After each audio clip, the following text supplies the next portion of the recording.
Understanding branches in Git and the need to commit.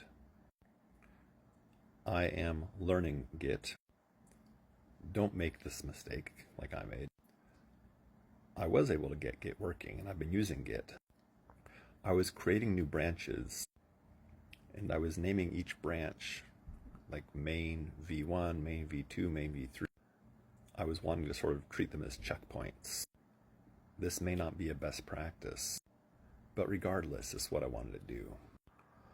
So I was working on some code, and I got to about branch 42, and then I realized finally when I wanted to revert something back, I couldn't do that because I had not been committing anything.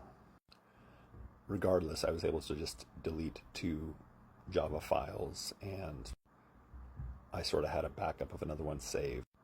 So I was able to get back to where I wanted to be. Regardless, after doing some research, I realized that I need to be committing the files. And I'm still trying to wrap my mind around how I can make sure each branch stays separate so I can revert back to them.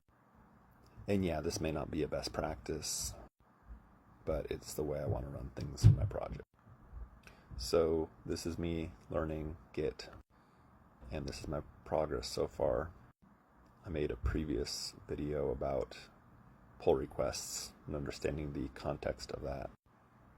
So again, if you're making branches, make sure you commit them if you want to actually save anything in sort of a meaningful way. And take this with a grain of salt because I'm still learning. So, do your own research. This is me just sort of giving a narrative of my learning, which may still be somewhat incomplete or incorrect.